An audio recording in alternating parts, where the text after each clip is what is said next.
बिहारचे लढवय्ये मुख्यमंत्री आणि उपमुख्यमंत्री नितीशजी आणि तेजस्वी हे पहिल्या प्रथम आलेले आहेत आणि लढवय्या हा शब्द वापरल्यानंतर इथे त्यांचा येण्याचा हेतू हा आपल्याला सगळ्यांना कळला असेल। देशामध्ये एकूणच लोकशाहीची हत्या होते की काय असं चित्र दिसतंय आणि लोकशाही वाचवण्यासाठी सर्वच, नुसते मी विरोधी हा शब्द नाही वापरणार, तर विरोधी कोणाचे विरोधी, तर जे लोकशाहीची हत्या करू इच्छितात त्यांचे विरोधी असे सगळे देशप्रेमी पक्ष आणि जनता एकत्र करण्याचे जे आमचे प्रयत्न सुरू आहेत ते प्रयत्न आणखी बळकट करण्यासाठी नितीशजी आणि तेजस्वीजी आणि त्यांच्या सोबत त्यांचे सगळे सहकारी आलेले आहेत, त्यांच्या सगळ्यांचं मी स्वागत करतोय। आजच सर्वोच्च न्यायालयाचा निकाल सुद्धा आलेला आहे आणि मला खरंच एका गोष्टीचं समाधान आहे। मी वारंवार असं म्हटलं होतं की सर्वोच्च न्यायालयाचा निकाल हा केवळ शिवसेनेच्या भवितव्याचा नसेल, तर तो आपल्या देशातल्या लोकशाहीच्या बद्दल, लोकशाही जिवंत राहणार की नाही याबद्दलचा असेल। आणि माननीय सर्वोच्च न्यायालयाने आज जो निकाल दिलेला आहे त्याच्यामध्ये एकूणच सत्तेसाठी हपापलेल्या लोकांचं उघडं नागडं राजकारण हे त्यांनी त्याची पूर्णपणाने चिरफाड केलेली आहे। सगळ्यात महत्वाचं म्हणजे राज्यपाल महोदयांची जी भूमिका होती ती संशयास्पद, आता त्या संशयास्पद म्हणायला सुद्धा काही अर्थ राहिलेला नाही, ती सरळ सरळ अयोग्य होती आणि एकूणच राज्यपालांच्या भूमिकेचं सुद्धा वस्त्रहरण झालेलं आहे। मग ते दिल्लीच्या बाबतीत असेल, इथल्या बाबतीत असेल, आणि राज्यपाल ही यंत्रणा ही एक आतापर्यंत आदरयुक्त अशी यंत्रणा होती, पण राज्यपाल यंत्रणेचे धिंडोडे ज्या पद्धतीने शासनकर्ते काढतायत ते बघितल्यानंतर आता याच्या पुढे राज्यपाल यंत्रणा ही अस्तित्वात ठेवावी की नाही हा सुद्धा एक मोठा विचार मला असं वाटतं सर्वोच्च न्यायालयापुढे आपल्याला न्यायला पाहिजे। तूर्त सर्वोच्च न्यायालयाने जो निकाल दिलेला आहे त्याच्यामध्ये राज्यपालांना अधिवेशन बोलवण्याचा अधिकार नव्हता, त्यांनी बोलवण्याची गरज नव्हती वगैरे वगैरे सगळे आता आपण डिटेलमध्ये गेल्यानंतर कळेल, पण अपात्रतेचा निर्णय हा त्यांनी अध्यक्षांवरती जरी सोपवला असला तरी पक्षादेश हा त्यावेळेचा जो पक्ष म्हणजे माझी शिवसेना त्या शिवसेनेचाच राहील। आता अध्यक्ष महोदयांना सुद्धा याच्यामध्ये वेळ न काढता लवकरात लवकर निर्णय घ्यावा याच्यासाठी आम्ही आता मागणी तर करूच, हा एक भाग झाला। लेकिन आज नीतीश जी और तेजस्वी जी आए हैं, मैं आपका स्वागत कर ही रहा हूं और लड़ाई तो आज शुरुआत हो गई है। मैंने जैसे अभी अभी आपको कहा, जब हम अंदर बात कर रहे थे तो एक ज्याला शुभ शकुन असं म्हणतो कि इतने दिनों से हमारी लड़ाई चल रही थी सर्वोच्च न्यायालय में, आज आप भी आ गए और वो निर्णय भी आ गया। इस देश में अब प्रजातंत्र उसकी रक्षा करना हमारा काम है। जैसे सर्वोच्च न्यायालय ने कहा कि अगर मैं रिजाइन नहीं करता, मैं इस्तीफा नहीं देता तो शायद मैं वापस मुख्यमंत्री बन जाता। मैं मेरे लिए नहीं लड़ रहा, मेरी लड़ाई जनता के लिए है, मेरे देश के लिए, मेरे राज्य के लिए है। और भले हम इसके पहले राजनीति में विवाद तो होते रहते हैं, लेकिन एक मत तो हमारा हो गया है कि इस देश को हमें बचाना है, संविधान को बचाया है। और इसलिए आप यहाँ आए हैं, हम मिलकर पूरे, आप तो पूरे देश में घूम रहे हैं, सबके घर जा रहे हैं, हम सब मिलकर ये जो अपने देश को फिर से एक बार गुलाम बनाना चाहते हैं उनको घर भेजेंगे। और मुझे पक्का भरोसा है पूरी जनता हमारा इंतजार कर रही है। राजीनामा देण्याची चूक झाली असं वाटतं का? जी बोलेंगे तो आपने तो बात बता ही दिया है, सब लोग तो आए ही हुए हैं इनसे मिलने के लिए। बातचीत तो बहुत होती रहती थी, लेकिन ये तय था कि एक लोग आएंगे, इन्होंने आज ही का समय दिया। और आज जो इनका मामला था जिसके बारे में जानते ही हैं, इनके साथ जो अन्याय हुआ था, अब जिस तरह से जो फैसला आज आ गया तो बहुत अच्छा हुआ है। अब तो इन्होंने खुद भी बता ही दिया है। और किसी भी प्रकार से, एक तो आश्चर्य की बात है कि पार्टी के नाम पे कैसे कोई बदल सकता है। तो इन सब चीजों को लेकर के तो हम लोग सब दिन तो अपनी बात अपना इनके साथ हम लोग रही है, लेकिन अभी जो हम लोग आए हुए हैं उसका मकसद इन्होंने बता दिया है। हम लोग चाहते हैं कि पूरे देश में अधिक से अधिक पार्टियां एकजुट हों और मिल करके हम लोग लड़ेंगे। तो आज जो केंद्र में हैं वो पूरे देश के लिए कोई काम नहीं कर रहे हैं और समझ लीजिए इतिहास बदल रहा है।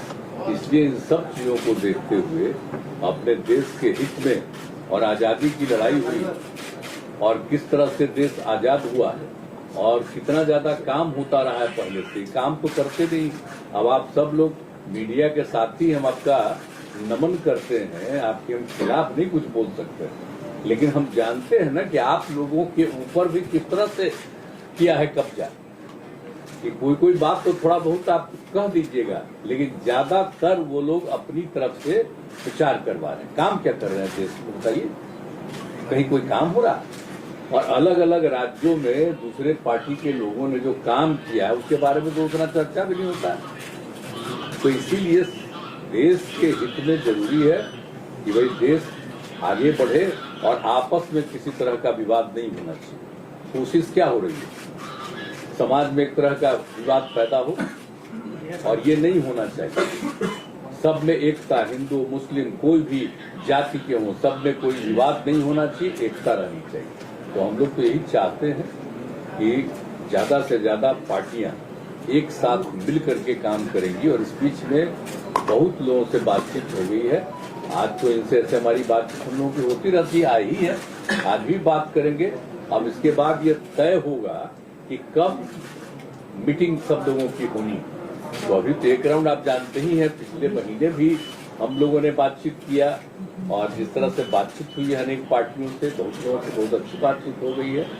अब उसके बाद आगे जो करना होगा वो हम लोग करेंगे। लेकिन अभी तो आए हैं, बस यही मकसद है इनका और हम लोगों का विचार तो एक ही है ना, भाई देश के हित में काम करेंगे। कोई तरह से जो हमारा पुराना इतिहास है देश का उसको बिल्कुल कायम रखेंगे। तो ये सब चीजों के लिए करेंगे। ये लोग तो अपना कर रहे हैं ना, ये लोग आजादी की लड़ाई से क्या मतलब था, इनको कोई मतलब नहीं। अब वो सोच लीजिए कितना कोई काम हो रहा है, अपने अपने ढंग से नई नई चीजों का नामकरण कुछ भी होते रहता है। तो विचित्र बात है। तो इसीलिए जरूरत इस बात की है कि एकदम पूरे देश को एकजुट करना है और आगे बढ़ाना है। तो अगर सभी लोग एकजुट होकर के करेंगे और उनका जब मुकाबला होगा अगले साल के चुनाव में, लोकसभा के चुनाव में, तो खूब अच्छी तरह से सफलता इधर मिलेगी और फिर देश सही दिशा में आगे बढ़ जाएगा। सवाल इसके दो पक्ष हैं। पहला पक्ष ये है, आपने कहा लड़ाई में अकेले नहीं लड़ रहा हूँ, मैं जनता के लिए लड़ रहा हूँ। मेरा सवाल यहाँ से इसके दो पक्ष ये है कि पहला तो ये कि क्या अगर आप उस वक्त इस्तीफा नहीं देते तो आज आपकी लड़ाई और ज्यादा मजबूत होकर उभर के सामने आती? पहला मैं मानता हूँ, देखो इसके जिस नजरिया से आप देखते हो, ठीक है, कानूनी तौर पर मैंने इस्तीफा दिया, शायद गलत हो सकता है, लेकिन नैतिकता अगर देखे तो जिन लोगों को मेरे पिताजी ने, मेरे पार्टी ने सब कुछ दिया, वो लोग उठकर मेरे ऊपर उंगलियां उठाए, तो उनके लिए मैं मेरा विश्वास या अविश्वास क्यों जताने की कोशिश करूं? तो ऐसे लोगों को अधिकार ही नहीं है मुझे सवाल पूछने का। जिन लोगों ने मेरे पार्टी से सब कुछ लिया और गद्दारी की, तो गद्दार लोग मेरे ऊपर अविश्वास लाए और उसका मैं सामना करूं, कैसे हो सकता है? ये तो गद्दार लोग हैं। आज तो कोर्ट ने कहा, और मतलब कोर्ट ने गद्दार नहीं किया, लेकिन ये सारी बातें हैं। आज तो मतलब महाराष्ट्र में आप सरकार ही नहीं है। नैतिकता तो अभी जैसे मैंने नैतिकता का पालन किया, तो अगर इस मुख्यमंत्री में जरा भी कोई नैतिकता होगी तो मुख्यमंत्री उप मुख्यमंत्री ने इस्तीफा देना चाहिए, जैसे मैंने दिया। महाविकास आघाडीमध्ये सुद्धा जे सर्व प्रमुख नेते होते त्यांनी तुम्हाला म्हटलं होतं की राजीनामा देऊ नका, आपण प्युअर टेस्टला सामोरं जाऊ. तुम्ही भावनिक राजकारणाला महत्व दिलं नाही. राजकारणापेक्षा असेल तो कदाचित आमच्या घराण्याचा गुण किंवा दोष असेल, पण मी जे आता म्हटलं की ज्या घराणी, ज्या पक्षांनी ज्यांना सगळं काही दिलं, सगळं काही घेऊन सुद्धा जे माझ्या पाठीत वार करायला निघाले, त्यांनी माझ्यावरती अविश्वास आणावा हे मला काही पटलेलं नाही. म्हणजे एक स्वतः गद्दार, त्यांनी विश्वासघात त्यांनी केला. विश्वासघात करणाऱ्यांकडून मला जर विश्वासदर्शक ठराव, अविश्वासदर्शक ठरावाबद्दल विचारलं जात असेल तर ते अयोग्य आहे. सर,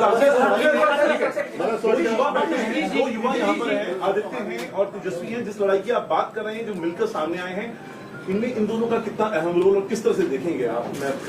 अभी क्या रोल अभी क्या वो सिनेमा या नाटक थोड़ी है कि रोल कैसे रहेगा, ये देखो ऐसा रोल रहेगा, नीतीश जी, ये रोल तो नीतीश जी, जब विपक्ष लोग आज इकट्ठा ला रहे हैं, विपक्ष का चेहरा कौन बनेगा? आपकी कुछ कोशिश ठीक है, चलो अभी तो हम इकट्ठा आ रहे हैं। सबको एकजुट करना चाहते हैं, लेकिन अपना कुछ नहीं करना चाहते हैं, ये जान लीजिए। हम तो सिर्फ चाहते हैं कि सब एकजुट हो, मिल करके सब लोग लड़े और हम लोग मिल करके पूरा का पूरा सिद्धांत बना के चले और देश को आगे बढ़ाएं।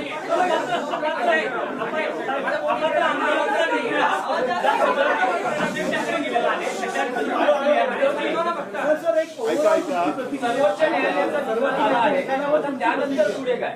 ऐका आता तुम्ही जो एक प्रश्न विचारला, सर्वोच्च न्यायालयाने जे काय मला समजलेलं आहे त्यानुसार सांगितलेलं असं आहे की सर्वोच्च न्यायालय याच्या बाबतीत निकाल देऊ शकतो कारण त्यांचा तो अधिकार आहे, परंतु त्यांनी त्या संस्थेचा एक आदर राखण्यासाठी हा निकाल किंवा हा निर्णय घेण्याचा अधिकार अध्यक्षांकडे जरी दिलेला असला तरी व्हीप पक्षादेश हा तो त्यावेळेला जो पक्ष होता म्हणजे माझी शिवसेना त्या पक्षाचा पक्षादेशच चालणार आहे.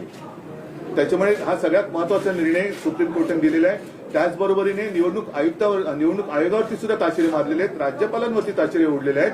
एकूणच हे चापकाचे फटकारे जर जे तिकडे खुर्चीत बसलेले आहेत ते निर्डावलेले नसले तर त्यांना पुरेसे आहेत आणि त्यानुसार आता तरी त्यांनी सुधारण्याची आवश्यकता आहे. नाही उद्धवजी, स्ट्रेट प्रश्न आहे की मुख्यमंत्र्यांनी विद्यमान मुख्यमंत्र्यांनी राजीनामा द्यावा नैतिकतेच्या आधार अशी तुमची ठोस मागणी माझी आहे का? जसं मी तुम्हाला म्हटलं की मी एक नैतिकता मला असं वाटलं की ज्यानं सगळं काही देऊन सुद्धा हपापलेली लोक ही माझ्यावरती अविश्वास ठराव आणणार आणि त्यांच्या हपापलेपणानं मी पुरेसा पडू शकत नाही कारण आणखीन काय देणार.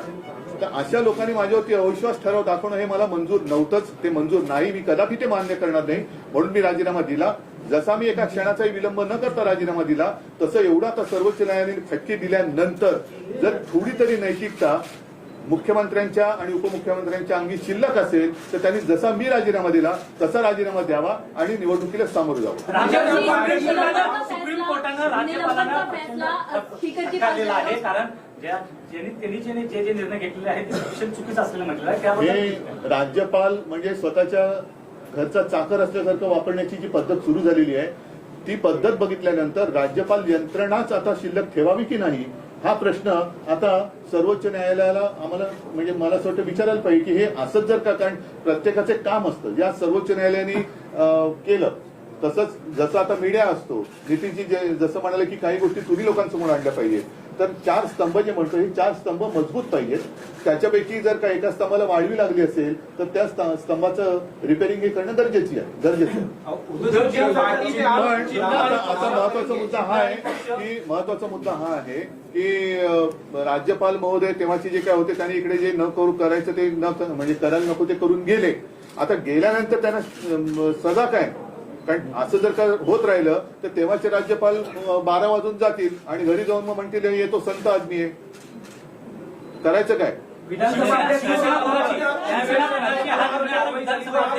नाही अजिबात नाही.